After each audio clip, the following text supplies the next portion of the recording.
Hello बच्चों, कैसे हो? बढ़िया सा। चलो हम लोग स्टार्ट करते हैं part number 2, cell structure and function. पहले पार्ट में मैंने आप लोगों को बहुत सारी चीज़ें बता दिया था सेल के बारे में। तो चलिए सेल के बारे में और चीज़ें बढ़िया से जान लेते हैं। देखिए, मैंने बताया था सेल के बारे में आप लोगों को, सेल स्ट्रक्चर एंड फंक्शन। ठीक है, ये चैप्टर नंबर 8 है और क्लास भी 8 है। ठीक है, तो सेल के बारे में हमने बताया था कि सेल को सबसे पहले डिस्कवर करने वाले थे रॉबर्ट हुक। ठीक है, 1665 में। सही है। तो रॉबर्ट हुक ने जैसे उन्होंने सेल की डिस्कवरी की थी, उन्होंने क्या किया था, एक डेड सेल लिया था, डेड कार्क लिया था। जैसे आप नीम का पेड़ वगैरह देखते होंगे तो वो जो छाल होती है ना, वो डेड सेल होती है। तो उन्होंने डेड सेल पे अपने द्वारा बनाए गए माइक्रोस्कोप से उन्होंने ढूंढा। उन्होंने जब इस डेड सेल पे काम किया तो उन्होंने देखा कि छोटे छोटे कमरे दिखाई दे रहे हैं वहाँ पे। इन छोटे छोटे कमरों को उन्होंने बोल दिया सेल। क्या बोल दिया? सेल, यानी लिटिल रूम। यहाँ तक क्लियर है ना बातें? चलिए अब हम बात करते हैं सेल का डिफिनेशन। सेल का डिफिनेशन क्या था हमारे? Cell is the structural and functional unit of life. याद रखेंगे, cell is the functional and cell is the structural and functional unit of life. यहाँ तक क्लियर? फिर मैंने बताया था कि सेल दो टाइप के हो सकते हैं। एक होता है यूनिसेलुलर, एक होता है मल्टी सेलुलर। यूनि मतलब होता है सिंगल, मल्टी मतलब होता है बहुत सारे। यानी जो ऑर्गेनिज्म केवल एक सेल से मिलकर बने होते हैं उन्हें यूनिसेलुलर कहते हैं। जो बहुत सारे सेलों से मिलकर, जैसे हम लोगों की बात करें, एनिमल और प्लांट की बात करें, तो ये कहलाते हैं मल्टी सेलुलर। यहाँ तक क्लियर है? यूनिसेलुलर का एग्जाम्पल अमीबा है। जैसे हमने बताया कि छोटे छोटे ईंट मिल करके दीवार को खड़ा करते हैं और दीवार मिल करके रूम को खड़ा करते हैं, ठीक उसी प्रकार से छोटे छोटे सेल मिल करके पूरे बॉडी का निर्माण करते हैं। तो इन ईंटों का शेप भी हो सकता है, इन ईंटों का साइज भी हो सकता है कि कितने सेंटीमीटर का हम ईंटें ले रहे हैं और इसका आकार कैसा है। गोल ईंटें ले रहे हैं या आयत में ले रहे हैं, रेक्टेंगुलर ले रहे हैं या किसी और वर्ग में ले रहे हैं, स्क्वायर में ले रहे हैं, ये डिपेंड करता है उसके साइज़ पे। ठीक है। फिर यहाँ पे हमने शेप के बारे में बात किया था कि दो टाइप के हो सकते हैं सेल। एक होता है स्पेरिकल और एक होता है स्पिंडल। स्पेरिकल में हमने राउंड शेप बताया था कि हाँ ये राउंड शेप के होते हैं। जैसे एग्जांपल हमने आरबीसी बताया, और आरबीसी कहाँ पाया जाता है? ब्लड में पाया जाता है। ठीक है, ब्लड में तीन चीज़ें पाई जाती है, आरबीसी, डब्ल्यूबीसी और प्लेटलेट्स।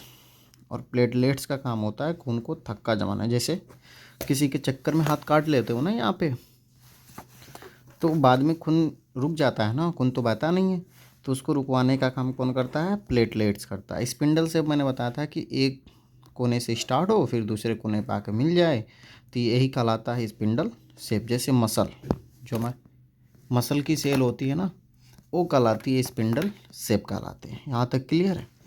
और हमने ये भी बताया था कि कुछ ऐसे सेल होते हैं जो ब्रांच होते हैं। जैसे पेड़ की शाखा निकली रहती है ऐसे ऐसे, ऐसे कुछ ऐसे सेल होते हैं जिनकी शाखा होती है, वो कहलाते हैं ब्रांच सेल। और जिनकी नहीं होती वो कहलाते हैं अनब्रांच सेल। यहाँ तक क्लियर था ना? फिर मैंने आप लोग को क्या बताया था? साइज। यहाँ पर देखिए, साइज ऑफ सेल। जैसे ईंटों की भी साइज हो सकती है, कितने सेंटीमीटर का है। कोई बड़ा ईंट होती है, कोई छोटा ईंट होती है। ठीक है, तो सेल जो है ना, मिलियन मीटर में भी हो सकते हैं और माइक्रोमीटर में भी हो सकते हैं। सर माइक्रोमीटर क्या है? तो मीटर से भी छोटा माइक्रोमीटर कहलाता है। लेकिन मिलियन मीटर हो चाहे माइक्रोमीटर हो, हम इसे केवल माइक्रोस्कोप की सहायता से देख सकते हैं, अपनी नग्न आँखों से नहीं देख सकते हैं। नेक्ड आई से नहीं देख सकते हैं, तो ये कहलाता है माइक्रोमीटर या मिलियन मीटर। अंडरस्टैंड? देखिए, अगर मैं बात करूँ सर सबसे छोटा सेल कौन सा होगा, तो होगा बैक्टीरिया का सेल। बैक्टीरिया जानते हो ना, माइक्रो ऑर्गेनिज्म है जो हम अपनी नग्न आँखों से नहीं देख सकते हैं। ये हमारे शरीर में बीमारी उत्पन्न करता है। जो बीमारी शरीर में उत्पन्न करता है उसे हम लोग बोलते हैं पैथोजन्स। अंडरस्टैंड? देखिए, अगर मैं बैक्टीरिया की सेल की बात करूं तो 0.1 से लेकर 0.5 माइक्रोमीटर तक हो सकते हैं, सबसे छोटा सेल। आपने चिड़िया देखा होगा या मुर्गी देखा होगा, मुर्गी का अंडा भी देखे होंगे आप लोग, तो कहलाता है एग। अब हाँ, अंडे को एग ही बोलेंगे। वो जो एग होता है ना, वो सिंगल सेल होता है, मतलब एक ही सेल से मिलकर बना होता है, तो वो सिंगल सेल कहलाता है और उसे हम लोग नेक्ड आई से देख सकते हैं। ऑस्ट्रिच एक ऐसा प्राणी है जिसका अंडा सबसे बड़ा सेल है। ऑस्ट्रिच का, याद रखेंगे। और सबसे बड़ा सेल कौन सा है? ऑस्ट्रिच का एग। अगर मैं अपने शरीर की बात करूं, अपने बॉडी की बात करूं, तो ब्लड सबसे स्मॉलेस्ट सेल है। और नर्व यानी ब्रेन की सेल, नर्व कहाँ पाई जाती है? नर्व सेल कहाँ पाई जाती है? ब्रेन की सेल है। तो ये कहलाती है सबसे लॉन्गेस्ट सेल। यहाँ तक क्लियर हो गया था। देखिए, जैसे मैंने बताया कि छोटे छोटे ईंटें मिल करके दीवार का निर्माण करते हैं, ठीक। और दीवार मिल करके किसका निर्माण करते हैं? रूम का निर्माण करते हैं, ठीक। रूम मिल करके किसका निर्माण करते हैं? घर का निर्माण करते हैं। ठीक उसी तरीके से सेल की बात करें तो छोटे छोटे सेल मिल करके टिश्यू का निर्माण करते हैं, ठीक। टिश्यू मिल करके ऑर्गन का निर्माण करते हैं, ठीक। टिश्यू जैसे आपका मसल, बहुत सारी मसल मिल करके हमारे बॉडी का निर्माण करेंगे। ब्लड, ब्लड के बहुत सारे कंपोनेंट मिल करके पूरे शरीर में ब्लड को दौड़ाएंगे। अगर मैं ऑर्गन की बात करूं, जैसे आपने अपना दिल, अबे हार्ट जो धड़कता है तुम्हारा बार बार, तो हो जाएगा हमारा ऑर्गन, ठीक है। फिर लंग्स की बात करूंगा तो लंग्स भी हमारे क्या हो जाएंगे? ऑर्गन हो जाएंगे। अंडरस्टैंड? मैं ऑर्गन को मिलाते चला जाऊँ, यानी बहुत सारी अंगों को जोड़ता चला जाऊँ, तो ये हो जाएगा ऑर्गन सिस्टम। अब पूछोगे सर सिस्टम क्या होता है? मैंने तुम लोगों को बताया था क्लास में कि सिस्टम वे होते हैं जिसमें दो या दो से अधिक चीज़ें मिलकर के केवल एक चीज़ को परफॉर्म करें, ठीक है। यानी दो या दो से अधिक चीज़ें मिलकर के केवल एक चीज़ को परफॉर्म करे, एक चीज़ को करे, तो कहलाता है सिस्टम। जैसे आपको हवा खानी है गर्मियों के दिनों में, तो आप फ़ैन चलाते हो। फ़ैन चलाने के लिए क्या चाहिए? सबसे पहले तो पंखा चाहिए, उसमें बिजली चाहिए, उसमें तार चाहिए, यानी कई चीज़ें मिल करके केवल हमें हवा देता है। ठीक उसी तरीके से ऑर्गन सिस्टम में वे होते हैं जो बहुत सारे ऑर्गन मिल करके केवल एक काम को करें। जैसे पाचन, डाइजेशन, आपके भोजन को पचाना है ना, तो इसमें माउथ भी आएगा। माउथ के बाद आपका ये जो नली होती है ना गटोई के जस्ट पीछे, तो कहलाता ओइसोफिगस आएगा। आपका पेट आएगा जिसे हम लोग बोलते हैं स्टमक। तीन सारी चीज़ों का काम होता है, इन सारे अंगों का काम होता है भोजन को पचाना, ते कहलाते हैं ऑर्गन सिस्टम। ये सारे ऑर्गन सिस्टम मिल जाएंगे तो एक बॉडी का निर्माण होगा। जैसे तुम और तुम्हारा शरीर। शायद यहाँ तक क्लियर हो गए होंगे तुम्हें। अब हम बात करेंगे सेल की। अगर मैं सेल को ऐसे ले लूँ राउंड शेप में, अबे राउंड शेप में तो बताया था ना स्फेरिकल होते हैं, और एक कैसा होता है? स्पिंडल शेप का होता है।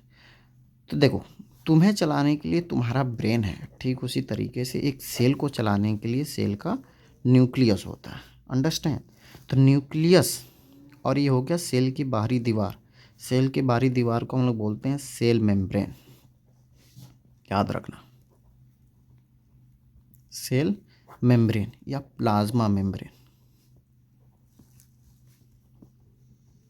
बोलो समझ में आ रहा है कि नहीं आ रहा है? ठीक है, सेल मेम्ब्रेन या प्लाज्मा मेम्ब्रेन। ये तो हो गया हमारा न्यूक्लियस, ये तो हो गया हमारा न्यूक्लियस। याद रखेंगे सेल मेम्ब्रेन और न्यूक्लियस के बीच का जो ये पार्ट होता है ना, इस पार्ट को हम लोग बोलते हैं साइटोप्लाज्म।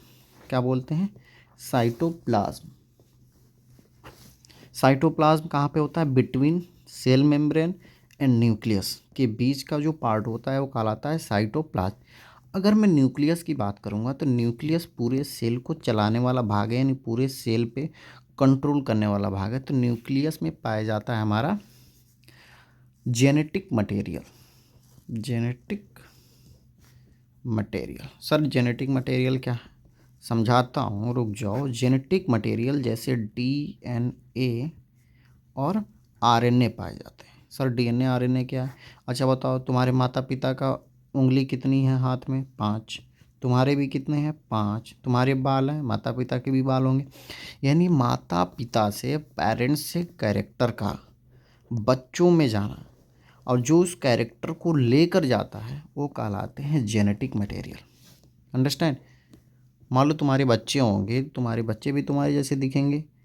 कैसे दिखेंगे? तुम्हारा लक्षण तुम्हारे बच्चों में जाएगा तभी तो देख पाओगे ना। सॉरी, सुनो इधर। अगर तुम चाहते हो कि तुम्हारा बच्चा हूबहू तुम्हारे जैसे दिखे, तो तुम अपना लक्षण डालोगे अपने बच्चों के अंदर। तो जो लक्षण डाल रहे हो ना, जिसके द्वारा लक्षण तुम्हारे बच्चों के अंदर जा रहा है, वह लक्षण ले जाने वाला कौन है? Genetic material. Sir genetic material में कौन है? डीएनए। कौन है? डीएनए। अंडरस्टैंड? देखो, मैं एक सेल के बारे में बता दिया। सेल को कंट्रोल करने वाला कौन है? न्यूक्लियस। सेल के चारों तरफ वाले पार्ट को हम लोग बोलते हैं सेल मेम्ब्रेन। सेल मेम्ब्रेन और न्यूक्लियस के बीच का जो ये पार्ट होता है ना, ये कहलाता है साइटोप्लाज्म। अंडरस्टैंड? देखो, न्यूक्लियस, साइटोप्लाज्म और सेल मेम्ब्रेन। अगर मैं न्यूक्लियस को 1 नंबर, साइटोप्लाज्म को 2 नंबर और सेल मेम्ब्रेन को 3 नंबर दूँ, तो 1 2 3 तीनों को मिलाकर हम लोग बोलते हैं प्रोटोप्लाज्म। क्या बोलते हैं? प्रोटोप्लाज्म। ठीक। चलिए नेक्स्ट पेज पे चलते हैं। तो ये क्लियर हो गया। अगर मैं एक सेल लूँ, सेल को कंट्रोल करने वाला न्यूक्लियस है, ये हो गया सेल मेम्ब्रेन। ऐसे लिख सकता हूँ, सेल मेम्ब्रेन, इसको बोलते हैं न्यूक्लियस। ठीक है, क्या बोलते हैं? न्यूक्लियस। सेल मेम्ब्रेन और न्यूक्लियस के बीच का जो पार्ट होता है, इसे बोलते हैं हम लोग साइटोप्लाज्म। देखो, साइटोप्लाज्म में ही सारे सेल के भाग होते हैं। अगर मैं ब्रेन की बात करूं तो ब्रेन तो पूरे हमारे शरीर को चलाता है। तो ब्रेन पूरे शरीर को चलाता है, तो शरीर में क्या पाई जाती है? हमारी हाथ भी पाए जाते हैं, पैर भी पाए जाते हैं। ठीक है, बहुत सारे हमारे अंग भी पाए जाते हैं। समझो बात को। ठीक उसी तरीके से न्यूक्लियस तो पूरे सेल को चला रहा है, तो साइटोप्लाज्म में भी तो कुछ होना चाहिए, अंग। तो इसलिए बोलते हैं साइटोप्लाज्मिक ऑर्गेनेल। यानी साइटोप्लाज्म में सारे अंग पाए जाते हैं, तो उसे बोलते हैं साइटोप्लाज्मिक ऑर्गेनेल। जैसे आप माइटोकांड्रिया का नाम सुने होंगे, माइटोकांड्रिया का नाम सुने होंगे। एंडोप्लाज्मिक रेटिकुलम, ईआर का नाम सुने होंगे। ईआर का फुल फॉर्म लिख लेना, एंडोप्लाज्मिक रेटिकुलम। ये सभी के सभी साइटोप्लाज्म में पाए। माइटोकांड्रिया को बोलते हैं पावर हाउस ऑफ सेल, कोशिका का ऊर्जा गृह, पावर हाउस। अंडरस्टैंड? देखिए, ये सभी के सभी साइटोप्लाज्म में पाए जाते हैं। सेल मेम्ब्रेन, साइटोप्लाज्म और न्यूक्लियस को मिलाकर हम लोग बोलते हैं प्रोटोप्लाज्म। क्या बोलते हैं? प्रोटोप्लाज्म। अगर इन तीनों में से कोई भी चीज़ नहीं रहता है तो सेल का अस्तित्व भी नहीं रहेगा। न्यूक्लियस नहीं है तो सेल को कंट्रोल करने वाला कोई चीज़ नहीं है, मतलब सेल का अस्तित्व नहीं है, सेल खत्म हो सकता है। अंडरस्टैंड? देखिए सर, आप कहेंगे सर हमारे एनिमल में भी सेल पाए जाते हैं। हाँ, एनिमल भी सेल से मिलकर बने होते हैं, प्लांट भी सेल से मिलकर बने होते हैं। तो हम कैसे डिफरेंस करेंगे कि सर ये एनिमल वाला सेल है और ये प्लांट वाला सेल है? चलिए यहाँ पे आपको 2 सेल बना के दिखाते हैं। देखिए, सेल दोनों में देखने में सिमिलर है, लेकिन प्लांट सेल की बात करें तो प्लांट सेल के बाहर एक अलग सा आवरण आ जाता है, जिसे हम लोग बोलते हैं cell wall. Sir cell wall का काम क्या है? ये प्लांट का सेल है और एनिमल का सेल। प्लांट का सेल के बाहरी चारों तरफ एक्स्ट्रा लेयर क्यों आया? क्योंकि अगर मान लो पेड़ तो बाहर खड़े रहते हैं ना, प्राकृतिक आपदा आ गई। जब प्राकृतिक आपदा आ गई तो एनिमल वाला सेल तो घर में भाग जाएगा, छुप जाएगा, लुका जाएगा। लेकिन ये प्लांट वाला सेल तो भागेगा नहीं। जब प्लांट वाला सेल भागेगा नहीं तो इसको रोकने के लिए, प्राकृतिक आपदा को सहने के लिए कुछ तो चाहिए। तो इसलिए प्लांट सेल में इस एक एक्स्ट्रा लेयर पाई जाती है, जिसे हम लोग बोलते हैं सेल वाल, और एनिमल सेल में सेल वाल नहीं पाई जाती। तो यही डिफरेंस है एनिमल सेल और प्लांट सेल में, कि प्लांट सेल में सेल वाल पाई जाती है और एनिमल सेल में सेल वाल नहीं पाई जाती है। ठीक है, अगर मैं बात करूं सेल प्लांट की, तो प्लांट की पत्तियां हरी होती हैं। किसके कारण? क्लोरोप्लास्ट के कारण, याद रखें। और ये जो क्लोरोप्लास्ट है ना, ये साइटोप्लाज्म में होता है। अभी ये तो न्यूक्लियस है, ये सेल मेम्ब्रेन है और ये सेल वाल है। तो क्लोरोप्लास्ट भी कहाँ पे पाया जाएगा? साइटोप्लाज्म में पाया जाएगा। ठीक है, यहाँ तक क्लियर है बात? चलिए अब सेल की बात करेंगे। सेल 2 टाइप के हमने बताया था, एक होता है यूनिसेल्यूलर, एक होता है मल्टी सेल्यूलर। यहाँ पे 2 चीज़ आप देखेंगे, एक होता है यूकैरियोटिक, एक होता है प्रोकैरियोटिक। अच्छा ये बताइए, आप लोग जो इस मोबाइल में आप लोग ये वीडियो देख रहे हैं, ज़्यादा डेवलप है या आज से 10-20 साल पहले आने वाली नोकिया का फ़ोन डेवलप है?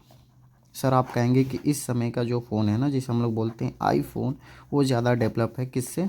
नोकिया के फ़ोन से। हाँ, देखो, प्रो प्री प्राई जहाँ पे भी आ जाए, इसका मतलब होता है सबसे पहले। मतलब सबसे पहले जो जीव आए होंगे वो कम डेवलप होंगे, आज के जो जीव आ रहे हैं वो ज़्यादा डेवलप होंगे। ठीक है। अच्छा, आज से अगर 200 300 400 साल पहले अगर चले जाएं तो क्या हमारे पूर्वज इतने ज़्यादा पढ़े लिखे थे, इतने ज़्यादा डेवलप थे? नहीं। तो आज के ज़माने में ज़्यादा डेवलप है, तो इसीलिए कह रहा हूँ कि प्रो प्री प्राइम मतलब होता है सबसे पहले। अंडरस्टैंड। कैरियोन का मतलब होता है न्यूक्लियस। न्यूक्लियस का मतलब तुम्हें पता है, केंद्रक, और केंद्रक कहाँ पाया जाता है? सेल को कंट्रोल करने वाला है, सेल के अंदर पाया जाता है। तो ऐसा जीव जिसका न्यूक्लियस काफ़ी पुराना हो या कम डेवलप हो तो उसे हम लोग बोलते हैं प्रोकैरियोटिक। और प्रोकैरियोटिक जीव सबसे पहले वाले जीव होते हैं, जैसे बैक्टीरिया। ठीक। तो ये क्या कहलाएगा? प्रोकैरियोटिक जीव। सर मुझे समझ में नहीं आया। देखो इधर, प्रो प्री प्राइम मतलब होता है सबसे पहले, कैरियोन मतलब होता है न्यूक्लियस। अंडरस्टैंड। यानी ऐसे ऑर्गेनिज्म का न्यूक्लियस, सॉरी, ऐसा ऑर्गेनिज्म का सेल जिसमें न्यूक्लियस कम डेवलप हो या न्यूक्लियस पाया ही नहीं जाता है तो कहलाता है प्रोकैरियोटिक सेल। और ऐसा सेल जिसमें न्यूक्लियस डेवलप होता है, न्यूक्लियस पाया जाता है, वो कहलाता है यूकैरियोटिक सेल, जैसे ह्यूमन, एनिमल। तो ये सभी के सभी यूकैरियोटिक हैं। प्रोकैरियोटिक जैसे बैक्टीरिया। अंडरस्टैंड। चलिए देखिए, अगर मैं यूकैरियोटिक और प्रोकैरियोटिक सेल का साइज़ की बात करूं तो यूकैरियोटिक का सेल लार्ज होता है, किससे? प्रोकैरियोटिक से। और प्रोकैरियोटिक का सेल कैसा होता है? स्मॉल होता है। ठीक। अंडरस्टैंड। यहाँ तक बातें क्लियर है? चलिए आज की बातें यहीं तक, और ये चैप्टर फिनिश होता है। अब देखेंगे नेक्स्ट चैप्टर। यहाँ तक अगर आप लोगों को समझ में नहीं आया तो कमेंट करें। ठीक है। कमेंट में अपना नाम लिखें कि सर मेरा नाम आंचल है, सर मेरा नाम आदर्श है, सर मेरा नाम महिमा है। तो आप लोग अपना नाम लिख सकते हैं कमेंट बॉक्स में। चलिए आज की बातें यहीं तक, बाकी बातें कल करते हैं। तब तक के लिए थैंक यू, धन्यवाद। मस्त करो, सॉरी, मौज करो।